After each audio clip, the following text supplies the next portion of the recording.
Sa gabing ito po mga kapatid ay dadako po tayo sa lahat ng mga talata ay very interesting. But you will see here mga kapatid, very interesting ito sapagkat though isinulat ito ni David at dinidescribe ni David ang kanyang kalagayan, ang kanyang experience. But pag pinansin niyo po mabuti po mga kapatid, David when he wrote this, was actually writing, ito po yung prophecy para po sa Messiah. And when you understand the word Messiah, pag sinabing Messiah, Savior. And what is a Savior for? Ang Savior na ito, ang pakay nga mga kapatid, ay tayo. Ang kaligtasan ng mga tao na nagkasala sa Diyos. So makita mo po mga kapatid, ang misyon ng Panginoong Jesucristo ay tayo. Kaya po mga kapatid, natanggap natin ang greatest gifts na dapat nating pasalamatan. At ito po yung the gift of salvation. At dapat po ang gift na ito ay palagi po natin maalala. But sad to say, kalimitan ito po ay nakakalimutan. Inilalagay po natin ito kalimitan, ang gift of salvation, ang karanasan natin na kung saan, yung po ang pinakamahalagang karanasan na natanggap natin, ang salvation po ng ating kaluluwa from the damnation of sin and from eternal fire.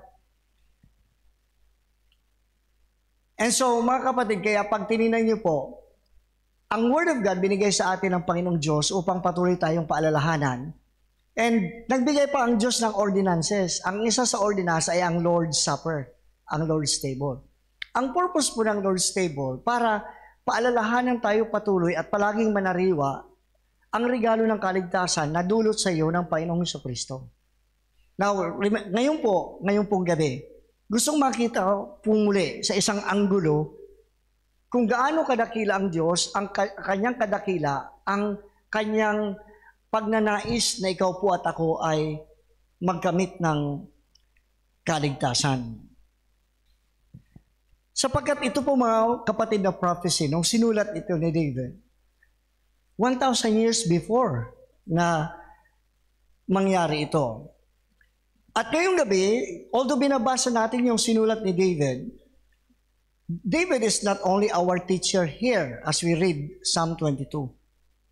Not just David, but David writing under the inspiration of the Holy Spirit. At alam niyo po mga kapatid, sinulat ito ni David na hindi naman lang niya nakikita ang cross. Sapagkat hindi naman niya nakita ang cross Nor, hindi ito sinulat ni David na titingnan niya ang cross. Sa katunayan po, mga minamahal, David writing this long years, even 1,000 years before the cross ever become a reality. And yet, nakita po ito ni David as clearly as Matthew. Tulad ng pagkakita mismo ni Matthew, ni Mark, ni Luke, at ni John. And David says it as clearly as Paul, though it was not yet, hindi pa nga ito even a reality. Sa pamamagitan po mga kapatid ng nakakamanghang inspirasyon ng Banal na Espiritu, through the mind of God, who prophetically sees down through the centuries sa future na darating. David ay binigyan ng Diyos ng insight into the cross. And not only the cross, but all its meaning. And so, tatalakayin ko po sa inyo ang Psalm 22, hindi lang isang Wednesday, sapagkat napakahaba nito na dapat nating makita. At ang title po ng ating mini-series na ito ay The Psalmist's Prophetic View of Calvary. The Psalmist's Prophetic View of Calvary. And I want to share with you tatlong categories ng pagkapahayag dito na dumating kay David. Tatlong elemento ng redemptive work of Christ. Una po mga kapatid, ang kanyang sacrifice. Ang sacrifice ng Messiah. Then, pinakita din dito ang shepherd, the good shepherd. And then thirdly, in this text, from verse 1 up to verse 31, tatlong bahagi ito. At sa last part ay pinakita dito ang sovereign God. Okay? So, in Psalm 22, makikita natin na ang suffering servant doon na nakasulat sa Isaiah came face to face with a sacrificial lamb. Matatagpuan natin sa 22nd Psalm ang isang detalyado, napakaliwanag na account of the crucifixion of Jesus Christ. And again, this is 1,000 years before Christ. David sees this remarkable scene. At sa pagpamagitan ng kanyang pagsulat ay isinulat niya under the inspiration of the Holy Spirit ang meaning of the suffering and the praise that flow from the cross. And this is an amazing thing to think about. That Psalm 22 is quoted 7 times in the New Testament. And every time na kinote ito, this is in reference to the Lord Jesus Christ. Itong Psalm 22. 7 beses ito binanggit sa New Testament. And every time binanggit ito sa 7 beses, ito po ay nagre-refer palagi sa Panginoong Jesucristo. And also, it's wonderful for us to realize that na si David was describing here crucifixion. Samantalang ang crucifixion was something that David never even understood. Ang crucifixion is something that never even occurred in the lifetime of David. Wala siyang idea nito. Sapagkat sa kapanahunan po niya, ang crucifixion ay was not a kind of punishment na pamilyar kay David. And so David was not simply speaking of something that was common to his mind. Sapagkat hindi ito common, wala kumbaga sa kanya yung ideya ng crucifixion ay wala pa sa panahon niya. Pero bakit niya naisulat? Bakit niya nakita at napakaliwanag? Okay? Sa kapanahunan niya, ang cross, ang crucifixion, hindi nag-i-exist yun sa kultura nila. Wala yun sa ideya. And yet, why is it that it was written? So, diyan kayong ma-amaze, mga kapatid, kung paano in-orchestrate ng Diyos Ama ang lahat, ang panahon, ang mga pangyayari, putting everything into order for one purpose, your salvation. Amazing! And dito nyo makikita, ma-amaze kayo, at sana po ay magbigay ito sa atin ng encouragement na totoo nga na ang regalo ng kaligtasan ay huwag dapat makalimutan sapagkat, mga kapatid, 1,000 years sa panahon ni David, ipinakita na kung paano ang plano ng Diyos. At pag dumating kayo doon sa Ephesians chapter 1, even before the foundation of the world, sinet na ng Diyos ang lahat. Amazing indeed. Very wonderful. Makita niyo po mga kapatid kung paano ang pagmamahal, ang kalinga ng Diyos, ang kanyang loving kindness, ang kanyang mercies. Just imagine, para sa iyo at para sa akin. Para maabot lang tayo po ng itong regalo ng kaligtasan, inisip na ng Diyos, plinano na niya ang lahat, inorchestrate niya ang lahat, para isang araw, ikaw at ako ay maabot ng ebanghelyo na ito, at ikaw ay magkamit ng kaligtasan. Hindi ba dapat yan? Dapat nasa isip natin.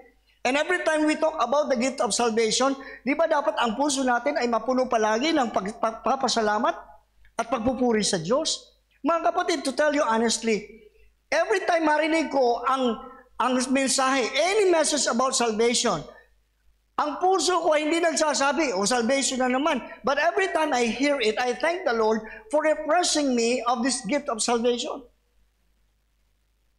Dapat kagalakan ang dumating sa iyo kapag may inihahayag kaligtasan. Maging sa mga evangelistic campaign. Kapag merong nagpipreach tungkol sa kaligtasan, yes, ligtas ka na. But magpasalamat ka sapagkat inihahayag ito, sapagkat marami pa ang hindi ligtas. And so it is always relevant. Relevant because you have experienced already this gift. And alam mo, kailangan din ito ng marami pa. Mga mahal mo sa buhay, mga kaibigan mo, mga kakilala mo. Kailangan ito. And so we should always be appreciative of this gift of salvation. As we take a look on this series, gusto kong ma-amaze kayo, ma-amaze tayo for this wonderful thought of God para po maabot tayo ng kanyang kaligtasan. Kung isipin mga kapatid, dinidismiss lang ng iba, ay kalukuhan niya na kaligtasan. Meron pa nga mga Kristiyano, parang pasok dito ang preaching ng salvation, labas dito, hindi ma-appreciate. There will only be an appreciation sa tulong pa rin ng Banal na Espiritu who inspired David to write this. Amazing indeed. Pag tinignan niyo pong mabuti, habang binabasa ko ito at pinag-aaralan ko na mabuti, ma-amaze ako pang minira Panginoon for one end, for one goal, for one purpose, and that's the salvation of our souls. Ginawa mo ang lahat para maabot kami ng kaligtasan. Maabot kami na hindi naghahangad ng kaligtasan. In fact, Panginoon, kung hindi ka pa kumilos sa mga buhay namin, hindi namin maunawaan ang iyong pong napakabuting balita ng kaligtasan. Ilang beses ko na rin narinig yan noon at ito ay rineject ko. Kalukuhan yan. Meron na din kaming pananampalataya. I dismiss that just rejected, not only rejected, dinismiss ko siya sapagkat hindi ko yan kailangan. It is only when the Holy Spirit command the light of the glorious gospel to shine into your hearts na maiintindihan mo ang kaligtasan. And so here mga kapatid, pag tinignan natin, gusto ko pang makita po ninyo na nung sinulat ito ni David, wala sa kultura nila ang about sa cross and crucifixion. So kahit ideya, walang ideya siya. Pero bakit naisulat niya ito? Okay? At napakaliwanag ng detalye. And hindi lang napakaliwanag, accurate ang description. As tugmang-tugma sa gospel record. Very accurate. And you may ask, paano ito nalaman ni David? But one thing for sure, pag tinignan niyo po mga kapatid sa Acts chapter 2, verse 30, tingnan natin sa Acts chapter 2, verse 30. Kasi maaari kayong magtanong, paano ito nakita ni David? Paano niya naisulat ang prophetic na bagay na ito? So, tingnan natin sa Acts chapter 2.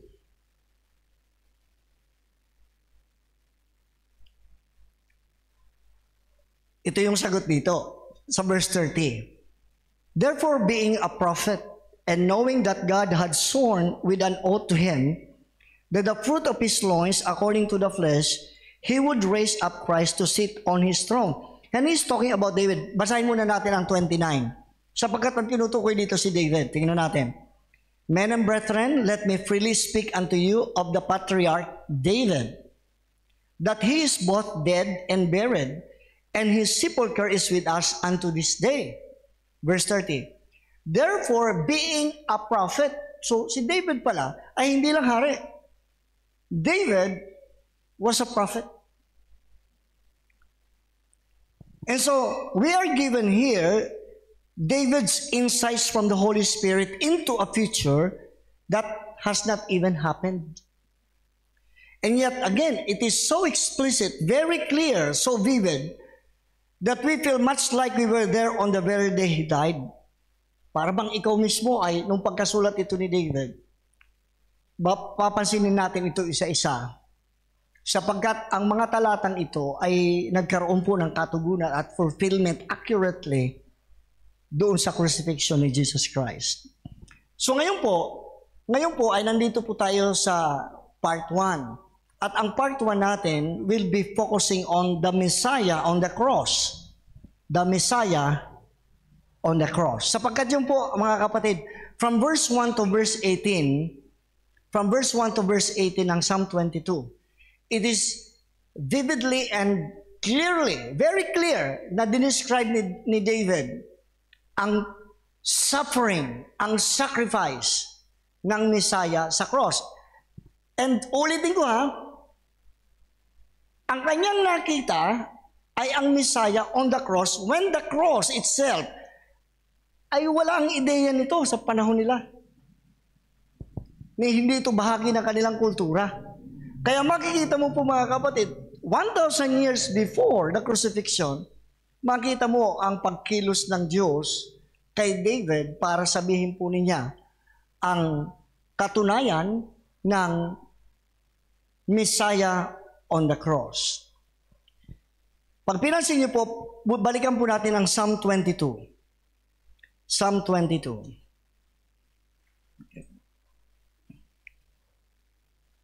So, ang gagawin po natin ngayon, for the moment of our study, i-skip muna natin si David. Although, primarily, si David was written this, describing also ng kanyang experience.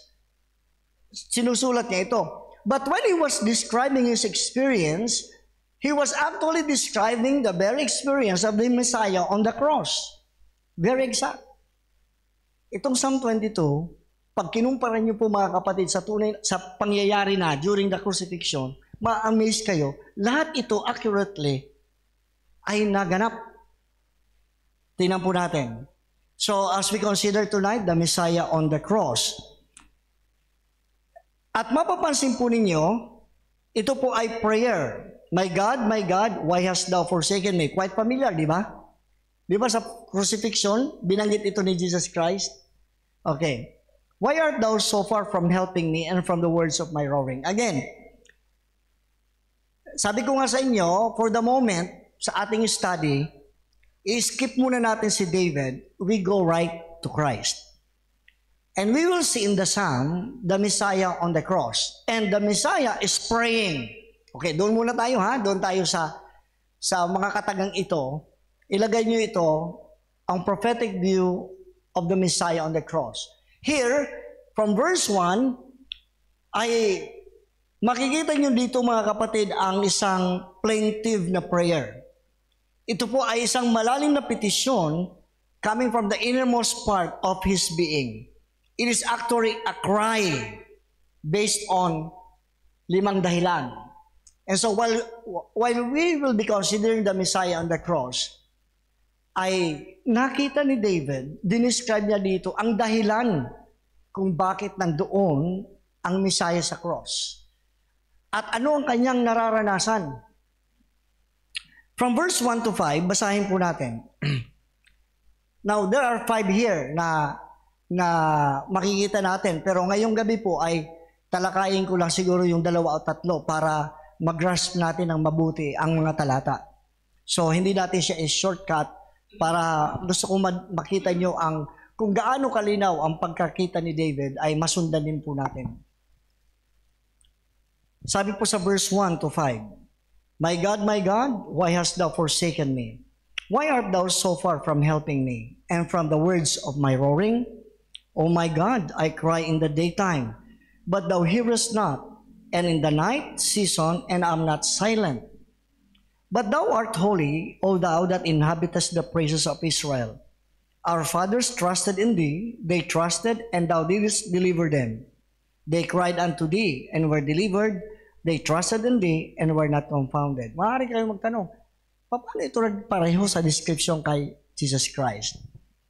Now, gusto kong makita po ninyo na ang pagkasulat dito sa description ng isang Messiah doon sa cross at ano ang kanyang nararanasan.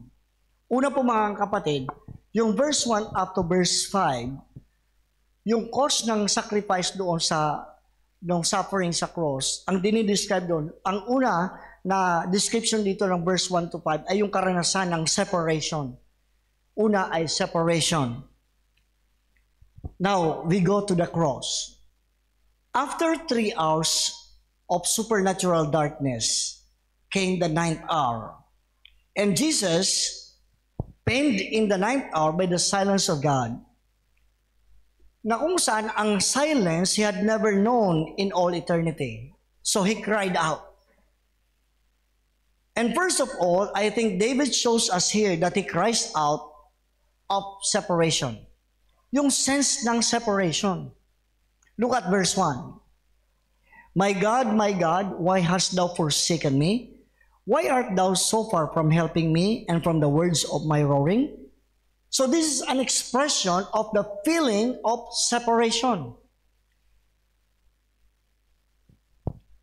At ang term dito na ginamit ay roaring. It's inward groaning. Okay? So, but I would like also to lead you to this na parang sinasabi ng iba, para bang, hindi ba expression niya ng lapse of faith? Hindi ba expression niya ng broken confidence? Hindi po. Ito pong verse 1, nung sabihin ng Panginoon, my God, why hast thou forsaken me? Ito yung po mga kapatid, yung feeling of separation. But this is not a lapse of faith. This is not an expression na kung saan parang sinasabing broken confidence. Mga kapatid, this is a cry of disorientation. Because Jesus Christ was so used to God's familiar, protective presence, He was so used to the fact that the Father was there. And now all of a sudden, the Father's presence on the cross is withdrawn. And so He cries out as the enemy closes in.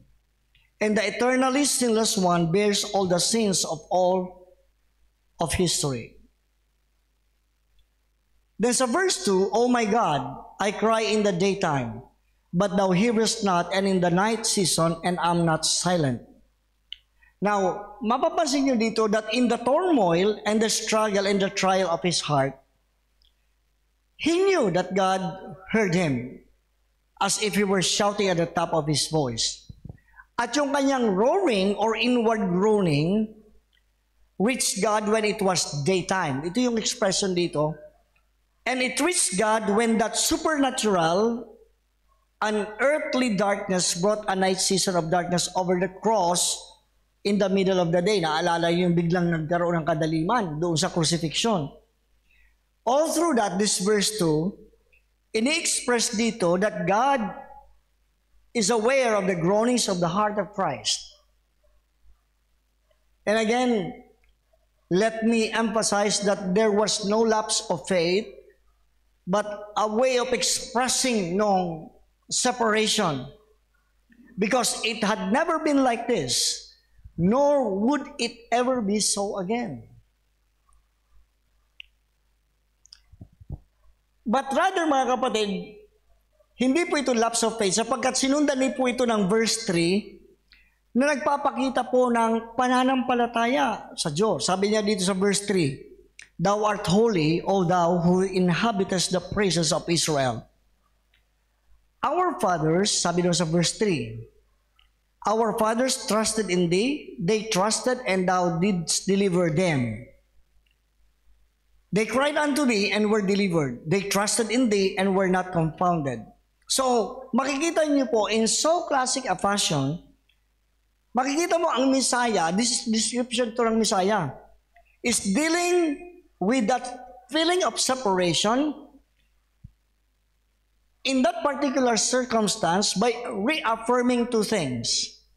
Una, yung character ng Diyos at ang past history ng Diyos.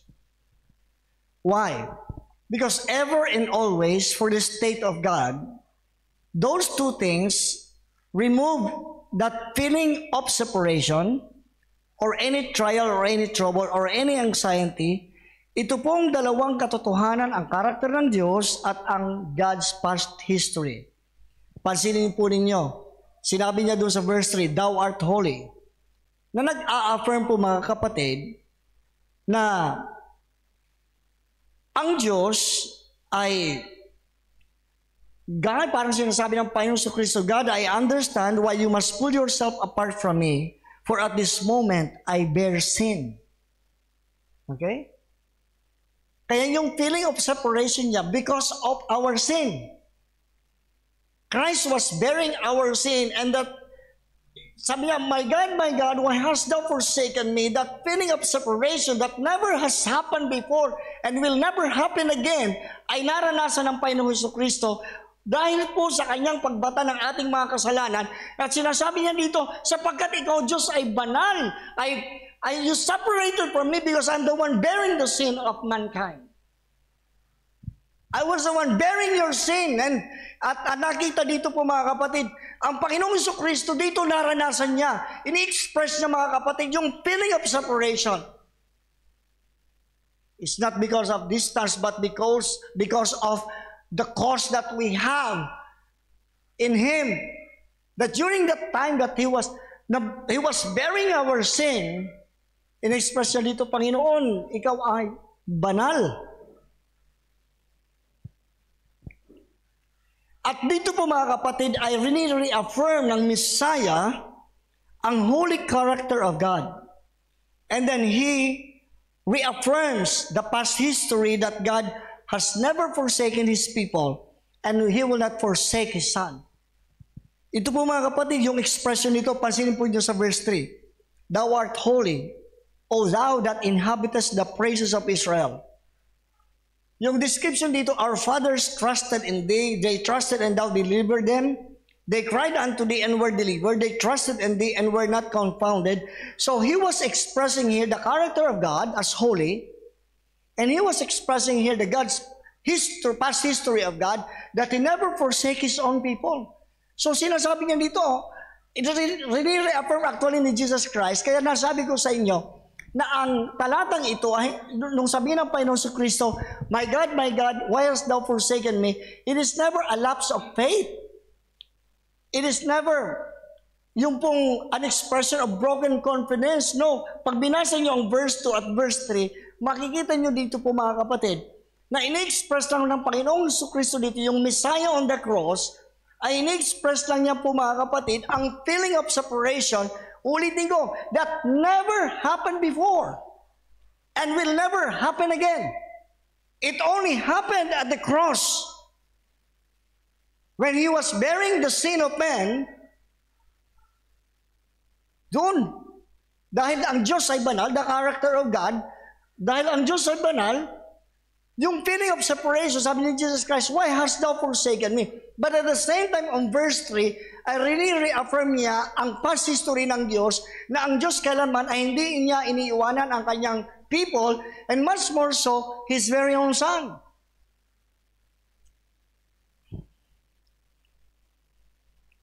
And so matatagpuan natin dito, as we find throughout the Old Testament and the New Testament.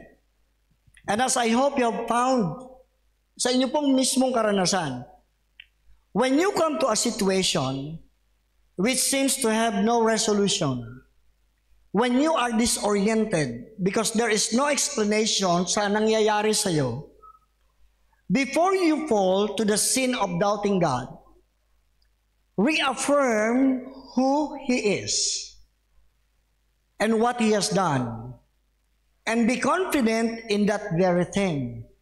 Ito po yung makikita mo mga kapatid na isang application po sa buhay po natin, itong verse 1 to 3, ay actually, though this was, ito yung prophetic view ng Messiah while on the cross, and yet this is also an expression na kung saan makikita din po natin ang connection nito sa ating kapanahunan natin ngayon, na tayo po ay dumarating din sa mga panahon, mga sitwasyon sa buhay, na parang sa pakiwari natin ay walang solusyon.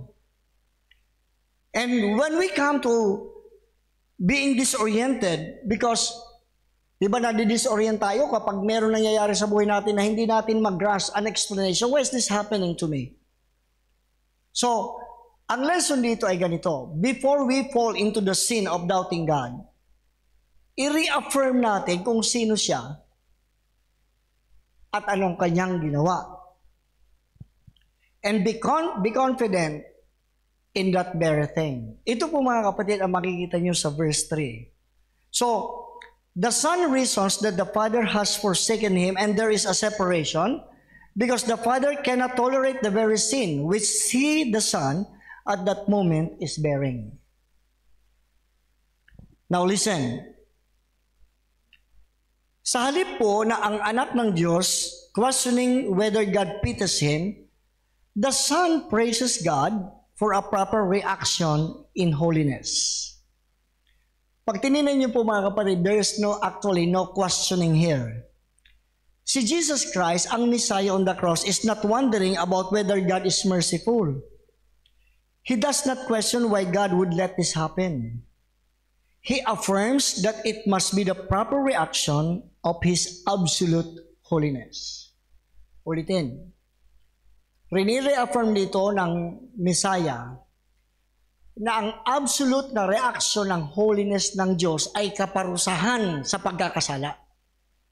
Because God is holy, He brings judgment doon po sa kasalanan.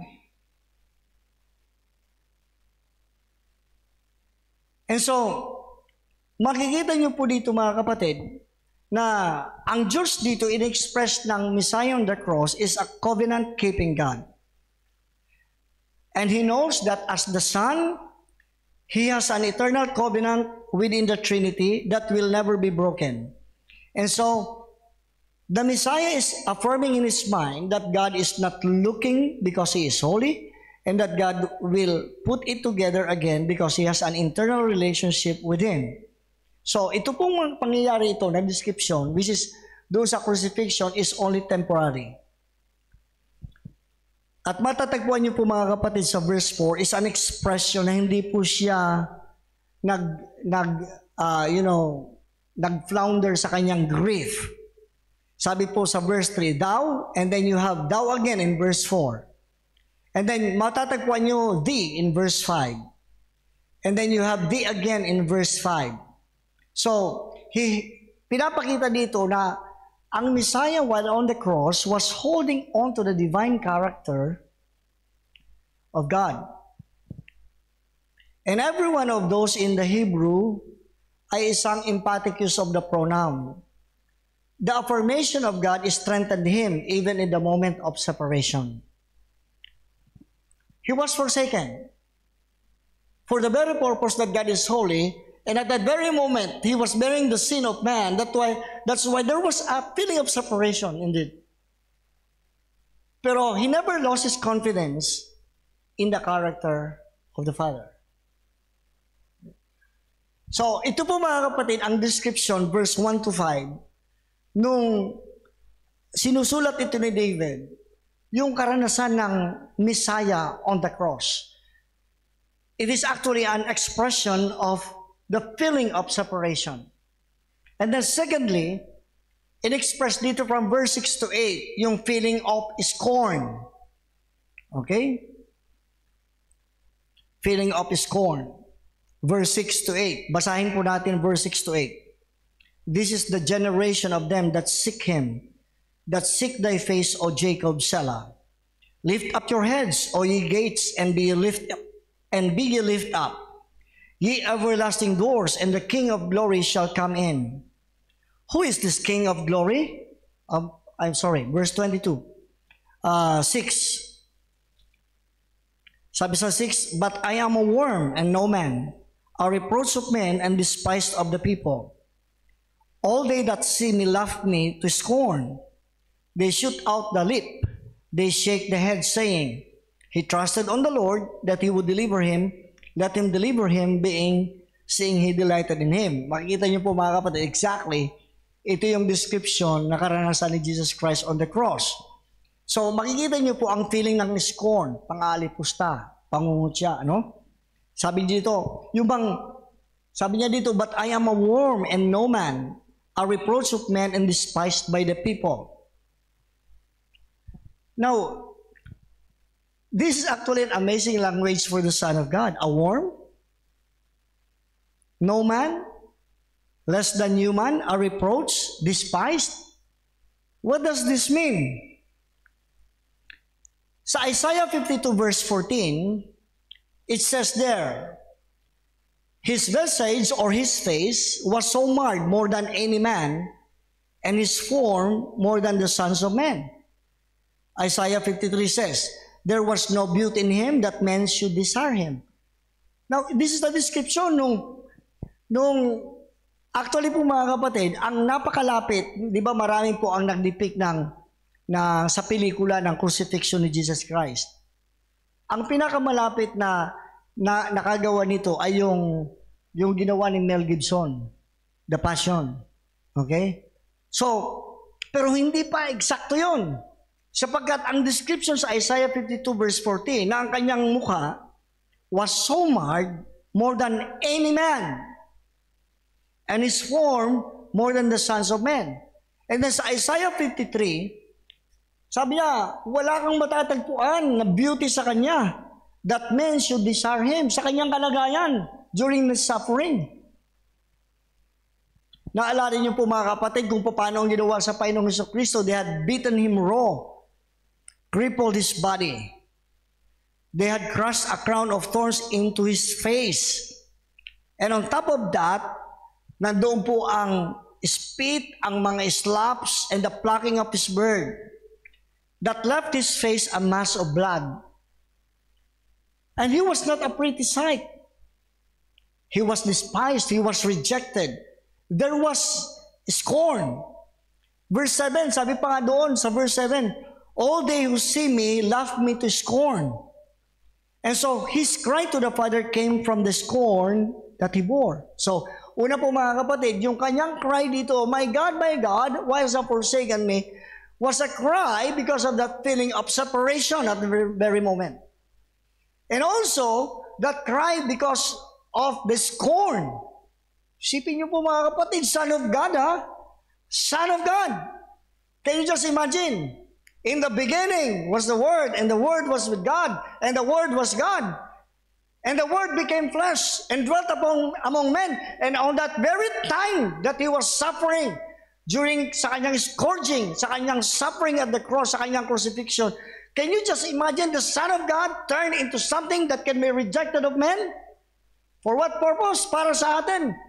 Why did He suffer so much? Sapagkat makikita niyo po mga kapatid kung bakit ang description po ng salita ng Panginoon na maging ang mukha niya ay wala kang makikitang any beauty in Him that anybody would desire Him. Why did it happen? Sapagkat yung po ang katapat na bayad po ng ating pagkakasala. Walang makakapareho. And the Son of God feels so rejected, despised, at that very moment. Kaya naalala ko yung sinulat doon sa Luke yata yun na kung saan parang ang mga anghel ng kalangitan are just waiting for the signal of the Son of God. And they will gotta go for the... Sabihin mo lang. But you see mga kapatid, this was vividly described by David. And so, dito po gusto kong tingnan natin ito. Dito po nung sabihin po dito na, I am a worm. So, bakit ito ang ginamit na salita? Bakit sinabi dito, grabe naman yung na-description ng Panginoong Jesucristo na yung feeling niya ng scorn ng tao. Sabi niya, I am a worm and no man, a reproach of men and despised by the people. Now, there is an interesting thought here. Nakita ko ito sa research po ni John MacArthur. Sabi niya dito, ang worm na verse 6, what is he saying here? A worm would be the least of all things, something ugly, something undesirable. And yet, sabi po ni John MacArthur, there's more to that.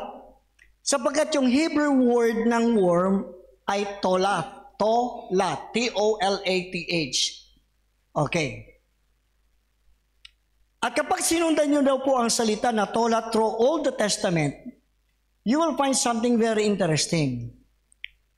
Kapag natagpuan nyo po yung word na tolat, yung equivalent ng worm, if you follow the word tolat, pareho sa Isaiah chapter 1 verse 18. It is translated as crimson. Yung word na tolat ay crimson. Ang gusto sabihin ng crimson ay red, pulang-pula, or scarlet. Okay? Ngayon po, kapag sinundan niyo po itong Hebrew word na ito na tolat, sa Exodus 25 verse 4, you will find that it is also translated as scarlet. And interestingly, sinulat ito ni David na word na Hebrew word na tolat and describes as worm. Okay?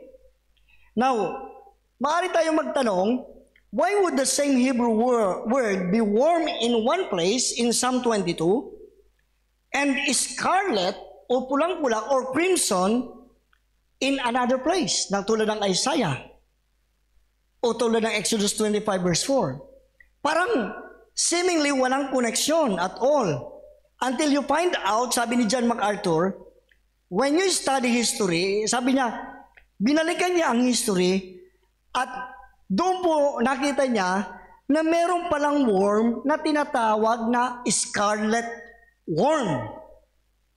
Scarlet worm. Parang walang connection. Pero yung tanong niya kasi, he was wondering bakit yung word na tolat described as worm, ginamit na worm sa Psalm 22.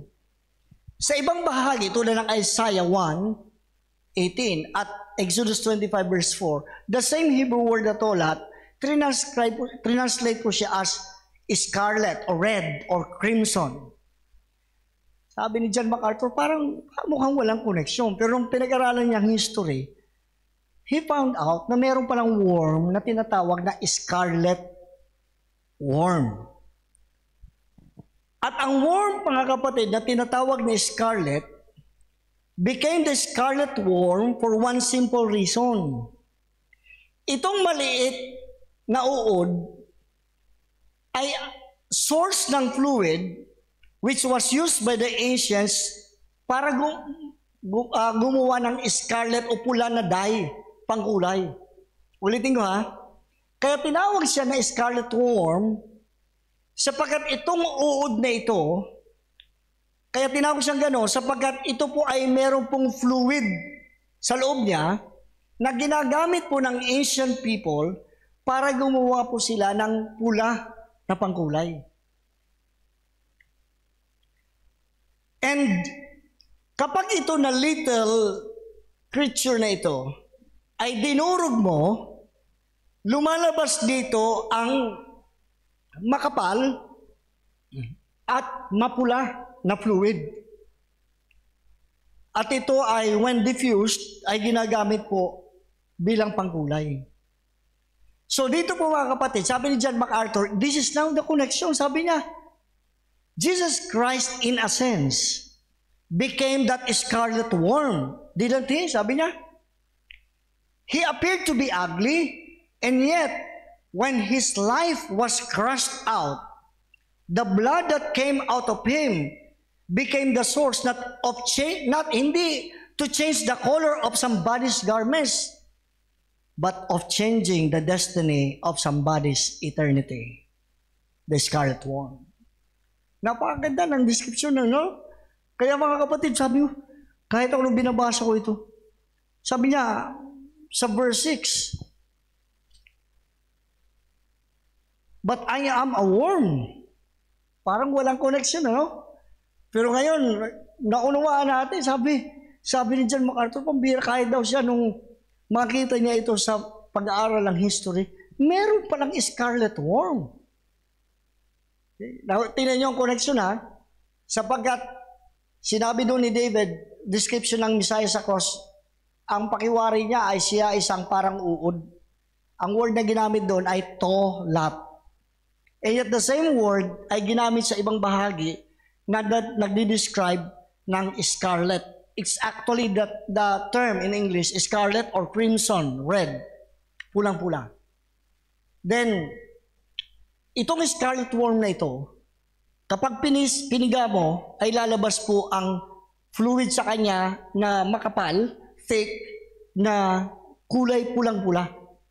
At ito ay ginagamit ng mga tao noon para pangkulay.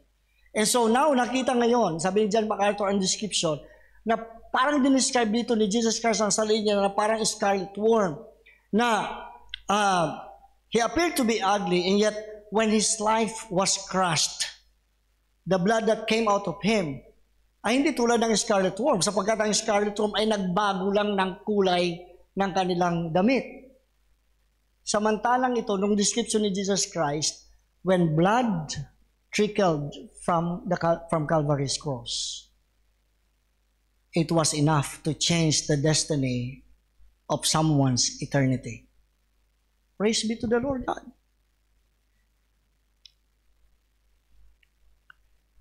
Sabi mga kapatid, as we take a look on verse 7, all they who see me laugh me to scorn.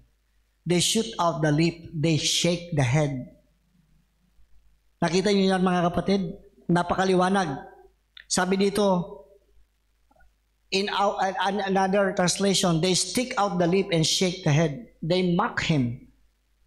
And that is exactly what happened. Hindi ba? Tingnan po natin sa Matthew 27 verse 39. Itong verse 7 ng Psalm 22, pansinin po ninyo sa Matthew 27 verse 39. It says, and passing by, they reviled him, wagging their heads. Okay? Di ba? Sabi dito, they shoot out the lip, they shake the head. Sabi dito, habang nandoon po si Kristo sa kanyang suffering, sabi dito, and passing by, they reviled him, wagging their heads. Parang sinasabi niya, oh, nakikita mo, nangyari sa'yo? So, they shoot out their lip. This is the term na ginamit. Now, ang shooting out the lip, according to verse 7, is used sometimes to speak of opening the mouth wide to scream at talaga nagpapahayag ka ng napaka-insulting na mga remarks. So, dito po mga kapatid, this is an expression from verse 6 to 8. Dito dinidescribe ang Messiah on the cross, crying to the Father, because number 1, from verse 1 to 5, because of the feeling of separation, the temporary separation. But again, please take note, this is not a cry because of the lapse of faith or broken confidence. No, no, no. Basahin niyo po mabuti ang verse 3, 2 and 3. Sapagkat rini-reaffirm dito ng Messiah on the cross, ang karakter ng Diyos na banal siya, kaya nandito ngayon ang feeling of separation sapagkat kinakailangan taklikuran ng Ama sa kanyang pagiging banal ang kanyang anak dahil sa that very moment ay binabatay niya ang kasalanan natin lahat. And I would like you to take note, yung feeling of separation nito, from eternity to eternity, ay hindi kailanman naranasan ng anak ng Diyos except on that time of crucifixion. And it will never happen again, that separation. Only at that time at the cross. And then also, number 2, yung pong feeling of scorn. Tingnan niyo po yung form, ang forma ng kanilang scorn sa verse 8. Anong sinabi nila? He trusted on the Lord that He would deliver him. Let Him deliver him, seeing he delighted in Him. So parang sinasabi, he trusts so much in the Lord. Let the Lord get him out of this mess. Okay? Now, the statement of Psalm 22 is exactly what the people said. Pagdating doon sa crucifixion, exactly. Ulitin ko. Yung statement ng Psalm 22, okay, sabi ng iba, si Kristo daw ay parang kinuha lang niya ng pag-aaral, tapos diniscard niya yun, tapos nilapat niya sa sarili niya. Okay, granting na gano'n. Pero mga kapatid, ang description ng Psalm 22, kaya mo bang kontrolin na yung sasabihin ng tao, ang kanilang derisyon, ang kanilang insulting remarks, will be vividly described as early as 1,000 years before? Okay? Are you in control of people? Kung paano nila, anong sasabihin nila? Na rejection sa Diyos, anong pang-iinsulto na sasabihin nila? And yet, kung paano ito dinescribe sa Psalm 22, this is exactly what happened doon po sa crucifixion. Yung mga sinabi ng nakasulat doon is exactly the same na ginawa mismo ng mga tao during the time of crucifixion. Exactly predicted 1,000 years before any of those people were ever born. Now, may this Psalm 22 as a prophetic view of Calvary make us more appreciative of Jesus Christ. Mga kapatid, ang regalo ng kaligtasan ay hindi dapat baliwalain. Ang regalo ng kaligtasan ay dapat palaging pong ma-appreciate ang Panginoong Jesucristo. Ang regalo ng kaligtasan ay dapat pong ating ipagbunyi, ipagpasalamat sa Diyos. Every time mo marinig po ang evangelistic approach, ang pagpapahayag ng gospel, ang pagpapahayag na kung saan ang Panginoong Jesucristo ay namatay, inilimi at muling nabuhay, para sa iyo at para sa akin, is something that you have to be thankful for. Rejoice in the Lord.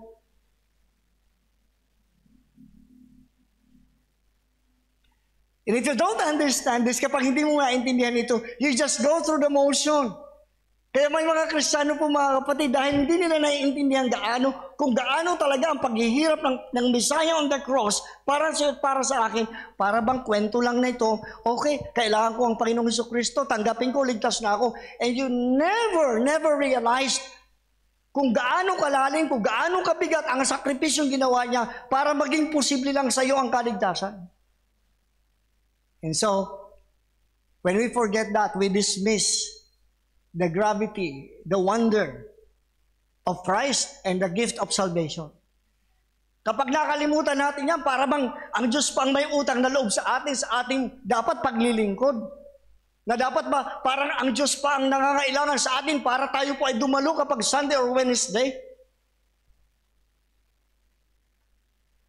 You look at Psalm 22. Napakalinaw. Bawat detalye. Prophetically seen by the psalmist na kung saan 1,000 years before, niwala sa ideya ni David kung ano ang cross, ano ang crucifixion. And yet when he wrote this, under the inspiration of the Holy Spirit, actually it was a perfect, accurate, very clear description ng Messiah sa cross. May this study, habang pinag-aaralan niyo po ito po mga kapatid, ang kahalagahan ng exposition ng salita ng Panginoon. At nag-embark tayo dito mga kapatid ng journey towards the Psalm. Sapagkat napakaraming mga talata, kung iisipin po mga kapatid, napakayaman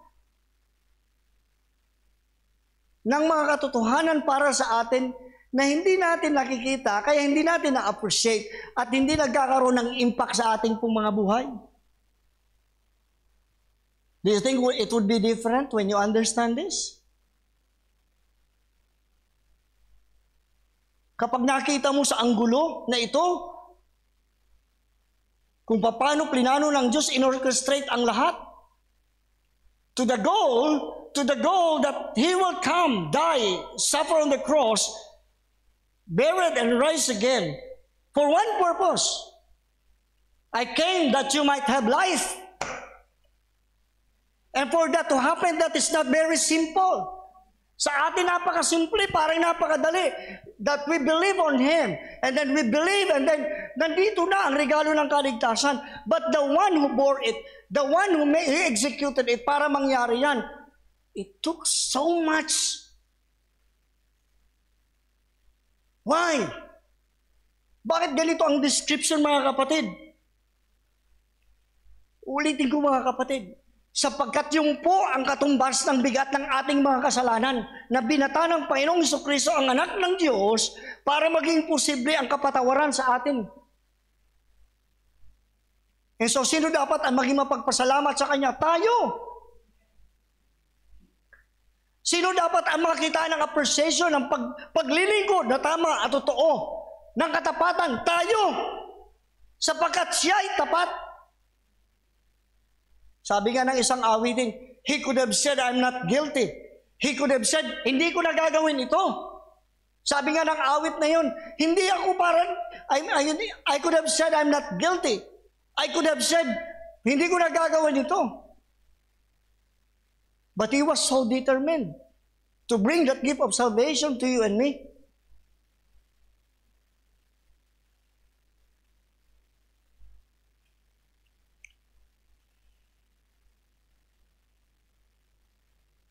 kinakailangan natin maging attentive, magkaroon tayo ng mga pagtitipon sa sanctuary, magkaroon tayo ng mga discipleship classes para lang ma-refresh tayo, makaalala tayo. Kinakailangan magkaroon tayo ng Lord's Supper, ng iba nga ay hindi pa pinapahalagahan para ma-refreshen tayo at hindi tayo makalimot sa Panginoong Jesucristo. Ganun tayo. Samantalang consider this, even from the foundation of the Word, He cast His love already on us.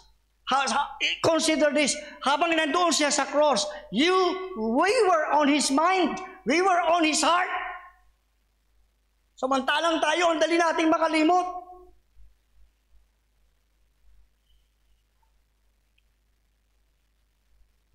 I hope and pray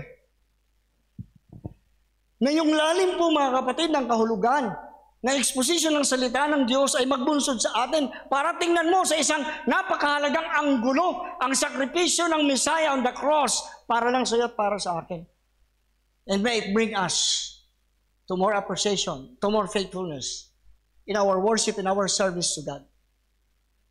Kung mayroon mang dahilan para maging tapat ka, kung mayroon mang dahilan para ikaw ay maglingkod at magsamba sa Diyos, dapat iisa ang dahilan dahil sa pagmamahal sa iyo ng Panginoong Jesucristo that He even gave Himself on the cross of Calvary. May that be the lesson that you may have.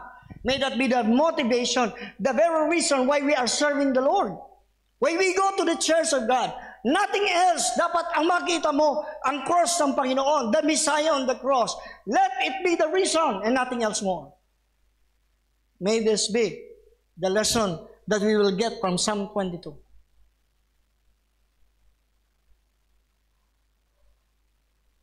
Itutuloy ko po ito sa susunod na Miyerkules, yung tatlo pang bahagi po mga kapatid ng expression dito ng dinanasang pa ng Messiah doon sa cross for the purpose of saving you.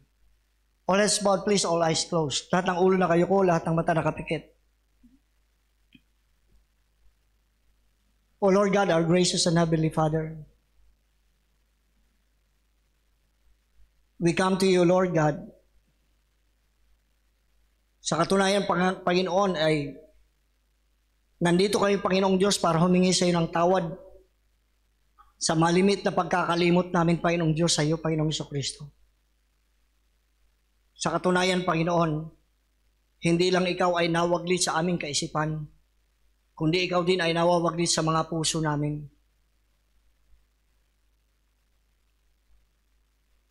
And if that happens, Panginoon, nagiging routinary na lang, nagiging dutifully bowed na lang kami sa lahat ng aming paglilingkod at pagsamba sa iyo, Panginoon. Lord God, i-heal niyo po ang mga backslidings ng puso namin. I-heal niyo po, Panginoong Diyos, ang kababawan po namin ng reason, ng motivation namin sa aming paglilingkod, sa aming katapatan. Panginoon, patawarin niyo kami sa maraming pagkakataon, nakakalimot kami sa iyo, Panginoon. And Lord, naway, Panginoong Diyos, papagliwanagin niyo po sa aming mga kaisipan at puso at muli niyo pong ipakita sa amin, Panginoong Diyos, ang Kalbaryo nang napakaliwanag, Panginoong Diyos, at napakadetalyado, Panginoon. What took place there? Anong naramdaman mo, Panginoong Jesucristo, habang nandoon ka? Para saan? Para sa amin?